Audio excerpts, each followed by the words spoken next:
Welcome to Penrose Learning, where we make understanding easy. You start by confirming prerequisites. Your phone supports real-time audio routing and mic up is active in the game.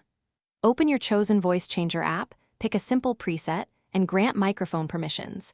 This lets the app intercept your mic before Roblox receives it. Once done, set the voice changer to run in the background and keep its input monitor on so you hear feedback. Make sure battery saver is off to avoid killing the app during play, because continuous audio processing needs power. Next, route the processed audio into Roblox by selecting the voice changer as the active input.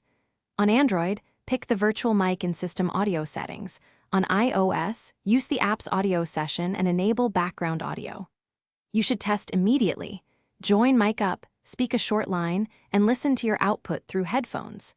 If you hear delay, switch to a lower quality preset or disable reverb. Lower processing reduces latency and prevents your voice from being cut off during rounds. Finally, optimize settings for clarity. Reduce gain if you clip and boost mid-frequencies for presence. Once done, secure a stable result by locking the voice changer to a single preset and closing other audio apps. This prevents conflicts.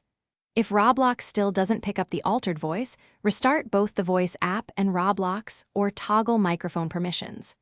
One key troubleshooting tip: if teammates hear echoes, switch to headphones and turn off software echo cancellation in the voice changer.